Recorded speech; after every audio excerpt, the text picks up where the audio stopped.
Dear designer, I'm Jack, and I'm finally going to give you some really practical advice. Lately, I've been providing editing and proofreading assistance on a rulebook for a rather complicated game. The experience has given me a profound understanding of just what it takes to craft a clear and comprehensive rulebook. And it's not easy. Your rulebook can easily be the thing that makes or breaks your game. Even when someone knows your game backwards and forwards, occasional quibbles will force your rules into the spotlight, and it'll test their clarity, their consistency, and their foresight.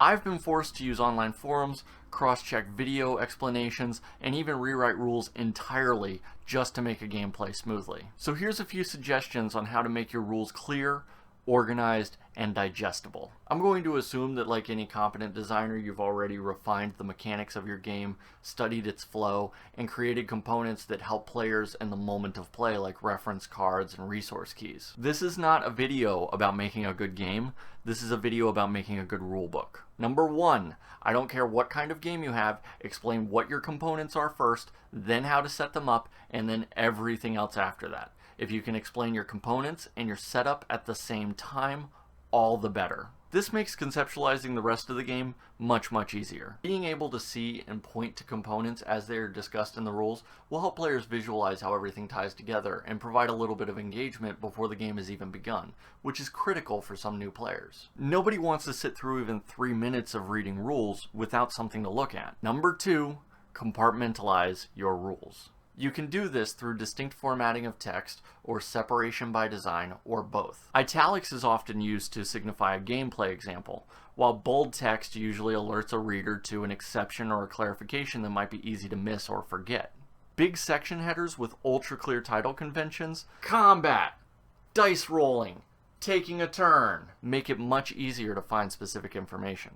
Do not wait until your rulebook is being put to a final design to do this stuff. These separations don't have to be pretty, just distinct.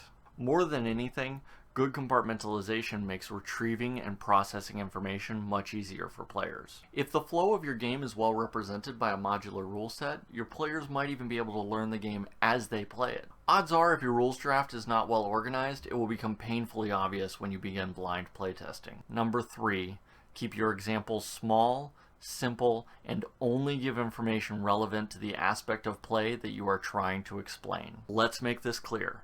There is no rulebook that is not made better by the existence of gameplay examples. Some people will need examples to process the information you just gave them, while others will appreciate reinforcement of the information they just digested. Either way, a good example needs to be ultra clear and absent any extraneous information.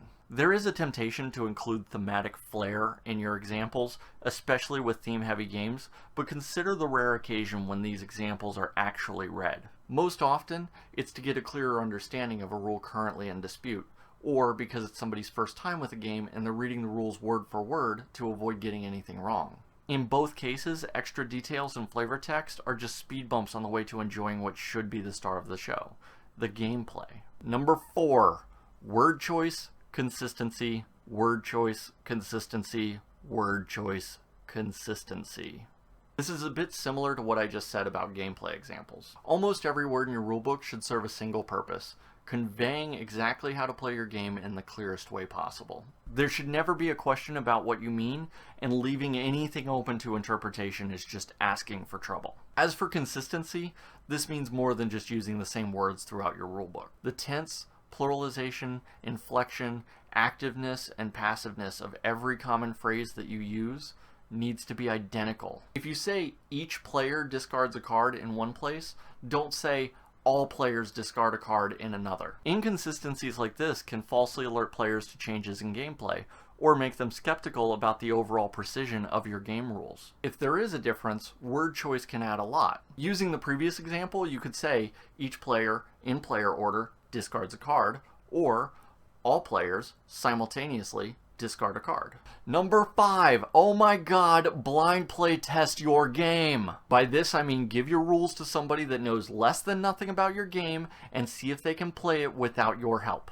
This will almost immediately alert you to any clarity or organizational issues with your rules. You can correct the players if the game really starts to go off the rails, but really try to sit by and let them puzzle through it. Note what the issue was, how long it took them to solve it, and perhaps most importantly, where they looked first for the answer. Modify your rules accordingly and blind play test again. Number 6, get a gamer to edit your rules. This is my personal gripe as a professional editor and proofreader. Everyone benefits from an editor, and everyone benefits even more from an editor that actually knows something about the thing being edited. Tabletop design is no different. As much as you may want to give the job to your neurotic grammar Nazi friend who's never played a board game in their life, you will benefit much more from the service of somebody who actually knows board games. At a minimum, you can divide up editing and proofreading responsibilities between an individual that knows games and an individual that knows grammar. When the two are in conflict, err on the side of gameplay clarity. I hope this has set you on a path towards a much clearer rulebook. My next video is going to build on this with some much more specific tidbits of information. It's going to be a rapid rundown of pet peeves and spotlights on the places where rules regularly fail players. Until then, here's wishing you all the best, Jack.